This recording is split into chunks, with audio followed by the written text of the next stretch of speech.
What's up guys, Manime here, and today I want to talk about an anime that I actually haven't ever mentioned on this channel, Attack on Titan. I figured since season 2 was right around the corner that this would be the best time to make a video about this anime, especially considering that it's actually a pretty damn solid show. But you guys know me, that's never enough, so today we will be talking about why this show was so successful, how it accomplished those feats, and what truly impressed me the most. This is Manime Matt, and this is why Attack on Titan works.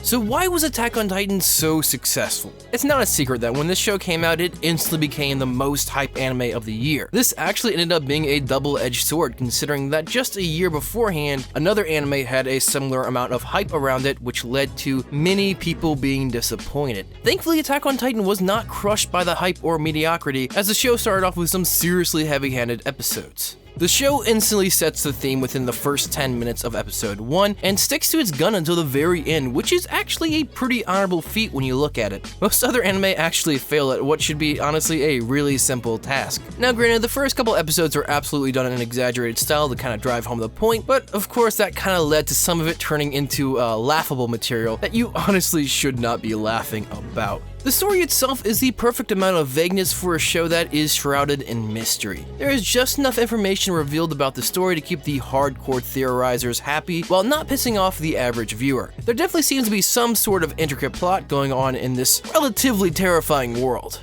So how did Attack on Titan accomplish these feats? Well, to start with, we can't talk about Attack on Titan without talking about the fight scenes. The maneuver gears, although impractical, gave the artists an incredible amount of flexibility when designing the fight scenes. I think most people will agree with me when I say that the fight scenes in this show are expertly crafted, mixing just enough strategy and with really cool flips that make no sense. I also enjoy some of the more tactical episodes where they pull off these crazy techniques in order to capture Titans, particularly their plan to capture the female Titan. While we're on this topic, let's go ahead and talk about the Titans. The Titans are terrifying to say the least. They seem to fall into the uncanny valley with their looks, helping the viewers associate fear with them from the first time they appear on the screen. I mean, these things are just plain creepy. I believe the creator said he based the Titans off of dead bodies from car wrecks, but I couldn't find any primary sources to support it, so take that with a grain of salt. So let's talk about what truly made this show stand out to me, and that is the use of dread. By creating monsters that fall into this uncanny valley of looks and also showing how powerless the humans are in comparison to them, we get this feeling of dread alongside the characters as we slowly realize that they have almost no chance of winning this war.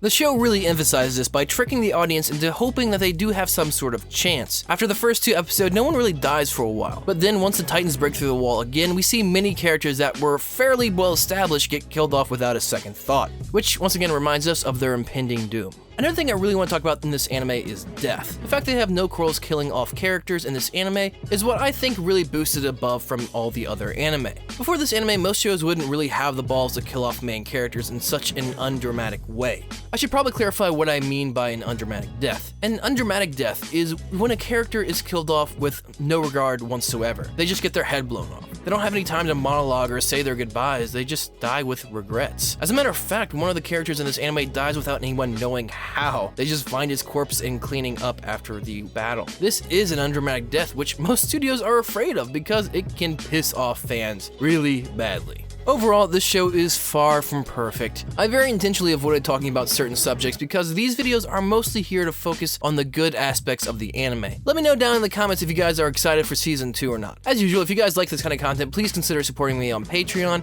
I make 2 anime related videos a week. Make sure you guys remember to share, like, comment, and subscribe. This is Man Matt. Make sure you guys say, man, go watch that goddamn anime!